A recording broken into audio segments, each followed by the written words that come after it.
नमस्कार दोस्तों, स्वागत है आपका स्टडी मेथड चैनल पर। हम देख रहे थे एमपीपीसीएस प्रारंभिक परीक्षा का पेपर जो 12/1/2020 को संपन्न हुआ है। घटना चक्र से पूरा सोल्व कर रहे हैं। इसका पार्ट 1 हमने देख लिया है। पार्ट 1 देख लिया है जिसमें 31 तक क्वेश्चन हम कर चुके हैं डिस्क्राइब के साथ। पूरा जितना इसमें सॉल्यूशन दिया हुआ है अन्य फैक्ट्स के साथ पूरा कवर कर लिया है। उसके बाद देखिए क्वेश्चन नंबर 31 के बाद आज क्वेश्चन नंबर 32 से देखते हैं। ये पूछा हुआ है, निम्नलिखित में से कौन सी कोशिकाएं मनुष्य में एंड्रोजन हार्मोन को स्रावित करती है? इसका सही आंसर हो जाएगा आपका बी, लेडिंग कोशिकाएं। देखिए इसमें आपको लेडिंग कोशिकाएं में एक तो आपको ये याद रखना है, ये मैं आपको इससे जो भी क्वेश्चन आते हैं वो बता देता हूँ। जो आपको एंड्रोजन हार्मोन पूछा हुआ है ना, जिसमें डे लगा हुआ हो एंड्रो, तो वो तो पुरुष से आप याद रखिए, ठीक है। और जिसमें टे लगा हुआ हो उसे आप स्त्री से याद रखिएगा, ठीक है। जैसे इसमें एंड्रोजन पूछा हुआ है तो ये हो गया पुरुष से है, और इसी में टेस्टोस्टेरोन अन्य हार्मोन भी आते हैं। और जैसे एस्ट्रोजन पूछता है, एस्ट्रोजन किससे संबंधित है, तो वो स्त्री से हो जाएगा, उसमें टे लगा हुआ है, ठीक है। इससे याद रखिएगा। और ये जो क्वेश्चन है आपका लेडी कोशिका से पूछा हुआ है, इससे एक दो क्वेश्चन और आते हैं, मैं आपको बता देता हूँ। जो जैसे इंसुलिन से पूछा जाता है कि इंसुलिन है ना, उसका स्रावन अग्नाशय ग्रंथि में से कहाँ से होता है, तो उसकी कोशिका भी आप याद रखिएगा। उसकी कोशिका है लेगरहेंस की कोशिका, लेगरहेंस की कोशिका, ठीक है। और उसके बाद ये तो पुरुषों का हो गया एंड्रोजन हार्मोन, लेडिंग कोशिकाएं। अगर पूछेगा एस्ट्रोजन हार्मोन के बारे में कि वो किस कोशिका से निकलता है, तो उसका सही आंसर हो जाएगा आपका ग्रेनेलुसा, याद रखिएगा ग्रेनेलुसा, ठीक है। इससे सारे फैक्ट मैंने आपको बता दिए जो पूछे जाते हैं। ये और याद रखिएगा, ये काफ़ी इंपॉर्टेंट है। ये भी पूछा जाता है जो है ना टेस्टोस्टेरोन, ये आपका पुरुष हार्मोन है, ठीक है। उसके बाद देखिए क्वेश्चन नंबर आपका 33, वैश्विक ताप की वृद्धि के लिए निम्नलिखित में से कौन सी गैस योगदान अधिकतम है? इसका सही आंसर हो जाएगा ए, कार्बन डाइऑक्साइड। देखिए इसमें सबसे ज़्यादा जो योगदान होता है ग्लोबल वार्मिंग में, वो सबसे ज़्यादा जलवाष्प का होता है, फिर आता है कार्बन डाइऑक्साइड का नंबर। पर 90% जो आप एग्जाम देखेंगे उसमें आपको ये जलवाष्प ऑप्शन में नहीं मिलता है, ठीक है। तो आपको सेकंड वाला याद रखना है, थर्ड वाला याद रखना है, तो सेकंड पे है। अगर ये नहीं मिलेगा तो कार्बन डाइऑक्साइड, जैसे इस क्वेश्चन में है, ठीक है। इसका सही आंसर हो जाएगा ए, कार्बन डाइऑक्साइड। उसके बाद देखिए क्वेश्चन नंबर 34, मानव शरीर में किस तत्व का प्रतिशत सबसे अधिक होता है? इसका सही आंसर हो जाएगा आपका डी, ऑक्सीजन का, ठीक है। इसमें भी आपको यही याद रखना है, एक तो ये याद रखना ऑक्सीजन सबसे ज़्यादा अधिक होती है। कभी कभी क्या करता है वो ऑक्सीजन ऑप्शन में नहीं रहती है, ठीक है, और पूछ लेगा मानव शरीर में किस तत्व का प्रतिशत सबसे या अधिक होता है, तो इसका सही आंसर हो जाएगा फिर कार्बन। इसमें भी आपको क्रम याद रखना है, पहले हो जाएगा O2, फिर हो जाएगा कार्बन सी, उसके बाद आपका हाइड्रोजन, फिर नाइट्रोजन, इस तरह से देख लीजिए कैल्शियम और फास्फोरस, ठीक है। उसके बाद एक क्वेश्चन नंबर 35, अफीम किस श्रेणी की दवा के अंतर्गत आता है? इसका सही आंसर हो जाएगा ए, अवसादकारी होता है ये। और अफीम प्राप्त किया जाता है पोस्ता से, जो इसके पोस्ता निकलता है उससे अफीम प्राप्त होता है, और ये अवसादकारी में प्रयोग होता है। और जो इससे दवाइयाँ बनती है जैसे मॉर्फिन वगैरह, मॉर्फिन होगी या होगी, वो दर्द निवारक होती हैं, ठीक है, उनका यूज दर्द निवारक में किया जाता है। उसके बाद क्वेश्चन नंबर 36 देखिए, ये आपका मध्य प्रदेश से है। उसके बाद देखिए क्वेश्चन नंबर 37, हाँ ये देख लीजिए, ब्रिटिश भारत के सांप्रदायिक प्रतिनिधित्व की व्यवस्था निम्नलिखित में से किस अधिनियम द्वारा की गई थी? मैंने आपको बताया था, पिछले पेपर में भी आया हुआ है। ये आपको 3-4 चीजें याद रखनी है, ठीक है। एक तो आपको सांप्रदायिक प्रतिनिधित्व पूछे तो इसका सही आंसर हो जाएगा आपका बी, मार्लेमेंटो 1909 वाला याद रखना है। 1919 का है मोंटेस्क्यू चेम्सफोर्ड का, वो प्रांतों में द्वैध शासन के लिए, ठीक है। जो 1935 का है वो केंद्र में द्वैध शासन के लिए, ठीक है। और एक बचा आपका ये तो आपको तीनों याद ही होंगे जिसने स्टडी कर रखी होगी। उसके अलावा ये बचा जो 1892 में, इससे दो क्वेश्चन आते हैं, मैं आपको बता देता हूँ जो आज तक इससे क्वेश्चन पूछे हुए हैं इस एक्ट से। एक तो इसमें इन्होंने स्टार्ट हुआ था अप्रत्यक्ष चुनाव प्रणाली की स्टार्टिंग पहली बार हुआ था, ठीक है, इस एक्ट के तहत। और एक जो भारतीय थे उन पर बजट पर बहस करने का अधिकार दे दिया था, ठीक है। ये दो क्वेश्चन इससे आज तक पूछे गए हैं इस एक्ट से, ये दो ही चीज याद रखनी है। एक तो अप्रत्यक्ष चुनाव प्रणाली स्टार्ट हुई थी और इस एक्ट के तहत 1892 के, और एक आपको बजट पर बहस करने का अधिकार मिल गया था, ठीक है। वोट डालने का नहीं था, सिर्फ बहस करने का अधिकार था। क्वेश्चन नंबर 38 देखिए, 1857 के प्रथम स्वतंत्र संग्राम में भोपाल के, ये मध्य प्रदेश से हो गया। उसके बाद है क्वेश्चन नंबर 39, हाँ ये देखिए, पुस्तक सत्यार्थ प्रकाश के लेखक कौन है? इसका सही आंसर हो जाएगा आपका सी, स्वामी दयानंद सरस्वती, ठीक है।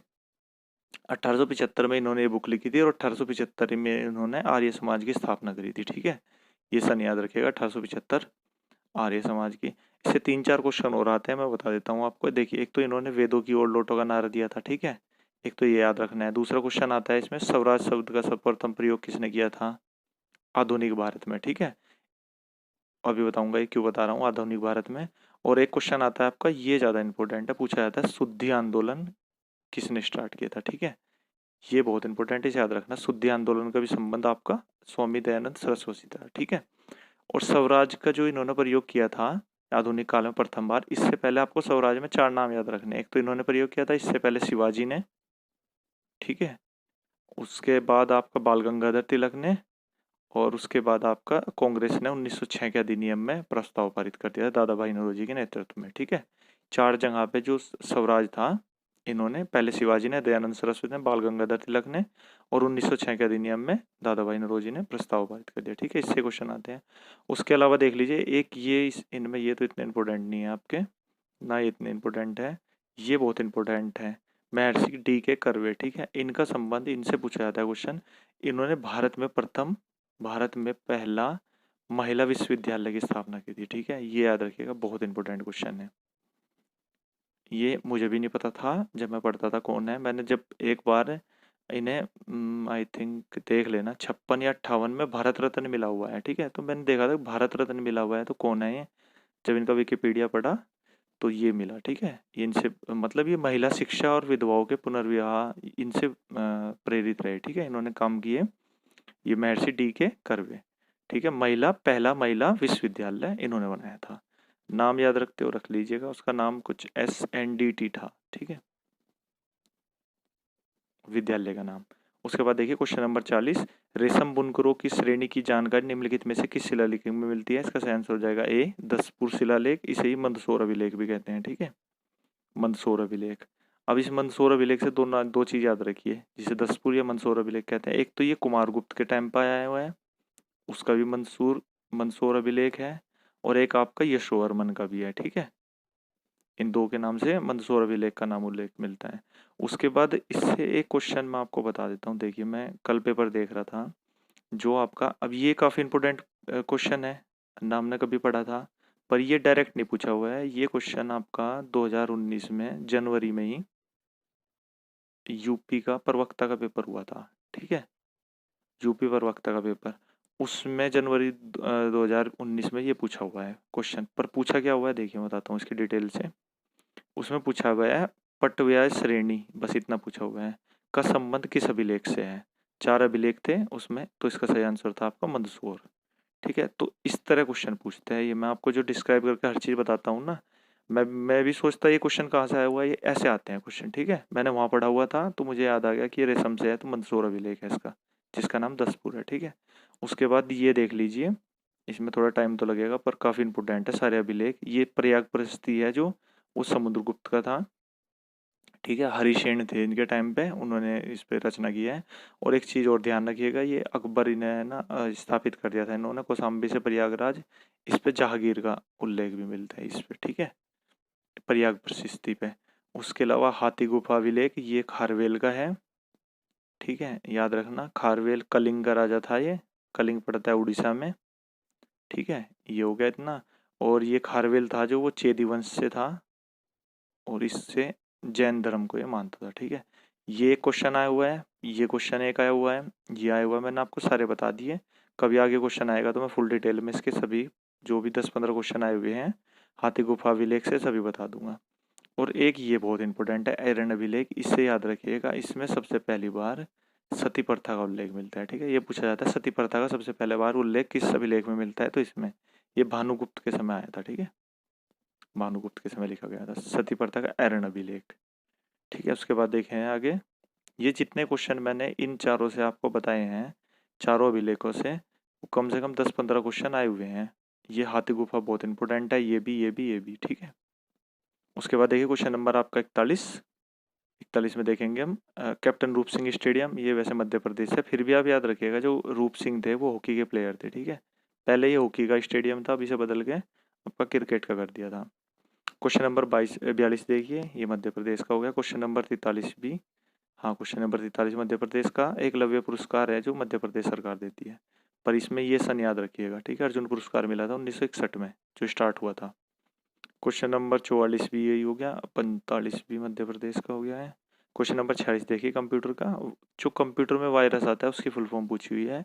इसे बस ये याद रखना कि वाई से आपका विटल है, ठीक है। वाई से आपका विटल है, तो इससे इसका आंसर हो जाएगा बी, ठीक है। Vital information resource under seize. उसके बाद देखिए क्वेश्चन नंबर 47, ये पूछा गया जो अनधिकृत पहुंच प्राप्त करता है, डाटा को नष्ट कर देता है, इसे क्या बोलते हैं हम? क्रैकर, ठीक है, कंप्यूटर भाषा में। उसके बाद देखिए क्वेश्चन नंबर 48, पहला साइबर लॉ जो भारत में ई कॉमर्स के लिए कानूनी ढांचा प्रदान करता है, इसका सही आंसर हो जाएगा आपका बी। ज़्यादातर जो आईटी अधिनियम था ये 2000 वाला, ज़्यादातर जो भी एक्ट बने हैं साइबर अपराध से लेके वो इसी के द्वारा बने हैं, ठीक है, ये ध्यान रखिएगा। उसके बाद देखिए क्वेश्चन नंबर 49, निम्नलिखित में से कौन सा एक साइबर अपराध नहीं है, इसका सही आंसर हो जाएगा आपका डी। ऑनलाइन चैटिंग सभी करते हैं, ये साइबर अपराध नहीं है। क्वेश्चन नंबर 50 देखिए, ईमेल पता ये बताया हुआ है इन्होंने, ईमेल पता का डोमेन नाम क्या है। देखिए एक चीज़ याद रखिएगा, जो ये @ होता है, जब हम जीमेल आईडी बनाते हैं यहाँ लिखते हैं और फिर लिख देते हैं बाद में @gmail.com, ठीक है। तो जो बाद का होता है जीमेल के बाद उसे तो कहते हैं डोमेन, ठीक है। और जो पहला आपका होता है ये होता है यूज़र नाम, ये होता है यूज़र नेम, और ये होता है डोमेन नेम, ठीक है। तो इसमें सिंपल पूछा हुआ है डोमेन नेम, तो आपका ये हो जाएगा @ के बाद itdesk.info सी, ठीक है। क्वेश्चन नंबर 51 देखिए, हिमालय के किस भाग पर करेवा भूआकृति पाई जाती है, इसका सही आंसर हो जाएगा डी, कश्मीर हिमालय। ये भी इंपॉर्टेंट रहेगा क्वेश्चन, याद रखिएगा। करेवा जो भूआकृति बनती है वो कश्मीर हिमालय में बनती है, ठीक है। उसके बाद क्वेश्चन नंबर 52 देखिए, ये खनन क्षेत्र है और खनिज संपदा से मिलाना है।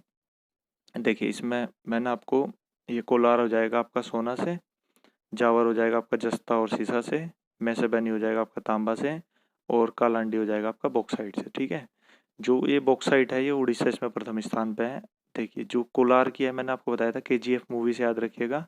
केजीएफ मूवी है, उसका नाम ही है कोलार गोल्ड फील्ड, ठीक है। तो कोलार की जो खाने हैं वो गोल्ड से हैं, तो कोलार का आप ये कर देंगे सोना से। जो जावर की खाने हैं वो राजस्थान में है, जस्ते और शीशे के लिए फेमस है, ठीक है। और मेसेबेनी रेंज आपकी, ये बहुत इंपॉर्टेंट है, पूछी जाती है, ये क्वेश्चन आया हुआ है। मेसेबानी किससे संबंधित है? तांबा, कोयला, लोहा या फिर आयरन, कुछ भी, तो ये तांबे से संबंधित है, ठीक है। उसके बाद क्वेश्चन नंबर आपका देखिए 53, निम्नलिखित में से कौन सा एक सही सुमेलित नहीं है, इसका सही आंसर हो जाएगा आपका सी, नैयर। छत्तीसगढ़ से नहीं है, ये आपका केरल से है, ठीक है, ध्यान रखिएगा, ये है केरल से। एक चीज़ ध्यान रखिएगा, कभी समझ में नहीं आए, देखिए वैसे तो याद ही करना है, पर अभी अगर आपको कभी समझ में नहीं आए तो नाम देख लीजिएगा। जो ये नैयर है आपने देखे होंगे, ये साउथ में लगाते हैं, आंध्र प्रदेश, तमिलनाडु और केरल वाले एरिया में, ठीक है। जो उत्तर भारत है उसमें इस तरह के नाम नहीं मिलते, ठीक है। तो इसका ये हो जाएगा आपका सी। तो वन्य जीवन अभ्यारण्य भी ये इसी तरह है, नामों से लिखे जाते हैं। और बाकी इसमें ये देख लीजिए, जो मुकाम्बिका है वो कर्नाटक में है, डालमा आपका झारखंड में है, ये तो आपको याद ही होगा, और कोटी गांव है आपका गोवा में, ये याद रखिएगा, ये काफ़ी इंपॉर्टेंट है, हो सकता है आगे वाले एग्जामों में, ठीक है। उसके बाद ठीक है, चलो दोस्तों यहीं रखते हैं इस वीडियो को, ज़्यादा लंबा नहीं बनाते हैं, अगले नेक्स्ट पार्ट में इसे कंप्लीट कर लेंगे। ओके, थैंक यू दोस्तों, अगर अच्छा लगा हो तो सब्सक्राइब कर सकते हैं, like and share, thank you.